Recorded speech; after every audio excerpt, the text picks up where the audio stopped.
नमस्कार, आप देख रहे हैं न्यूज टीवी और मैं हूं आपके साथ मेघा। देखते हैं स्पेशल रिपोर्ट में इस बार आपके लिए क्या है खास। डबरा से आशीष शुक्ला की रिपोर्ट।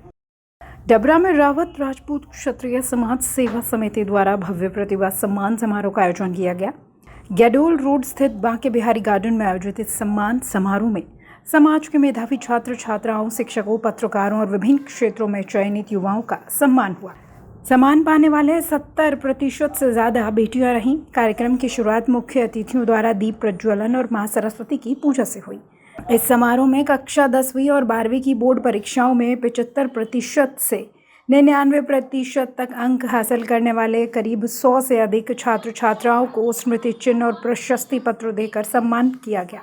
इसके साथ ही शासकीय एवं निजी नौकरियों में चयनित युवाओं, समाज के शिक्षकों, पत्रकारों और विभिन्न क्षेत्रों में उत्कृष्ट कार्य करने वाले प्रतिभाशाली लोगों को भी मंच से सम्मानित किया गया। इस समारोह में कई प्रेरणादायक कहानियां भी सामने आई और इनमें सबसे चर्चित रही मेधावी छात्रा आन्या रावत की कहानी। कार्यक्रम में मौजूद वरिष्ठ समाज सेवी एवं कथावाचक कृष्णा देवी रावत ने कहा, शिक्षा ही समाज को आगे बढ़ाने का सबसे मजबूत माध्यम है और बेटियों की सफलता पूरे समाज का गौरव है। डबरा में रावत राजपूत समाज की ये सराहनीय पहल और आन्या जैसी बेटियों का हौसला समाज के लिए एक नई प्रेरणा बनकर सामने आया है। आन्या रावत गौरा घाट से मैंने 10th क्लास की है। मतलब घर में ही रह के की, स्कूल नहीं गए, एक कोचिंग से ही 10th क्लास की है। और क्या होता है ये सफलता का श्रेय किसको देना चाहेंगी आप?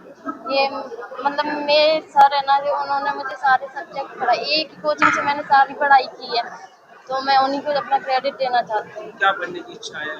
मुझे नीट की तैयारी करना है, मुझे डॉक्टर बनना है, MBBS करनी है। 11th में बायो सब्जेक्ट से पढ़ना है और आगे जाके बहुत स्ट्रगल करना है। नए जो आपकी उम्र है, युवा है, आपका प्रेरणा देना चाहिए विशेष लड़कियों के लिए? लड़कियों के लिए यही है कि मतलब कि आगे पढ़ें और आगे बढ़ें। और एक गुरु है ना, मतलब कि जो गुरु होता है ना, वो एक सड़क की तरह होता है। जैसे कि सड़क एक यात्री को मतलब उसकी मंजिल तक पहुंचाती है ना, ऐसे ही एक गुरु होता है, मतलब कि विद्यार्थी को उसकी मंजिल तक पहुंचाता है और खुद वहीं रहता है। मैं 10th और 12th के करीब 200 बच्चे हैं जिन्होंने 75 से ऊपर और 99% लेकर के आए।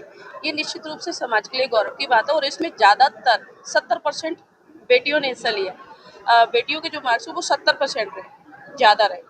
और ये बहुत बहुत गर्व की बात है समाज के लिए भी, क्योंकि जहाँ तक हम देखते हैं कि समाज कितना पिछड़ा हुआ है और शिक्षा के इस एवरेज में इस तरह से उभर करके बच्चों का आना ये बहुत ही शानदार है। इसलिए उनके सम्मान के लिए ये कार्यक्रम रखा गया है। इसमें विद्यालय बड़े परीक्षा के हालिया 25% अंक प्राप्त किए। 70% बेटियां रही है ना, उसमें 70% रही बेटियां और ये बहुत शानदार रहा, बहुत ही शानदार रहा बेटियों के लिए। मैं तो बहुत खुश हूँ इस बात के लिए।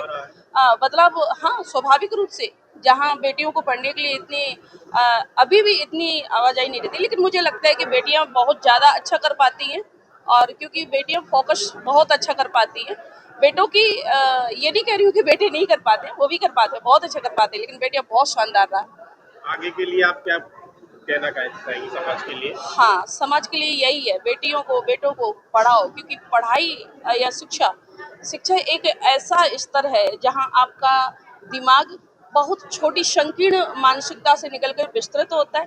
आप सार्वभौमिक दृष्टि से आप समाज के लिए, देश के लिए कार्य कर पाते हैं और निश्चित रूप से आप देश के लिए एक बहुत अच्छे नागरिक बनकर के उभरते हैं। वो एकमात्र शिक्षा कारण होता है उसका। स्पेशल रिपोर्ट में फिलहाल इतना ही। आप देखते रहे न्यूज टीवी। नमस्कार।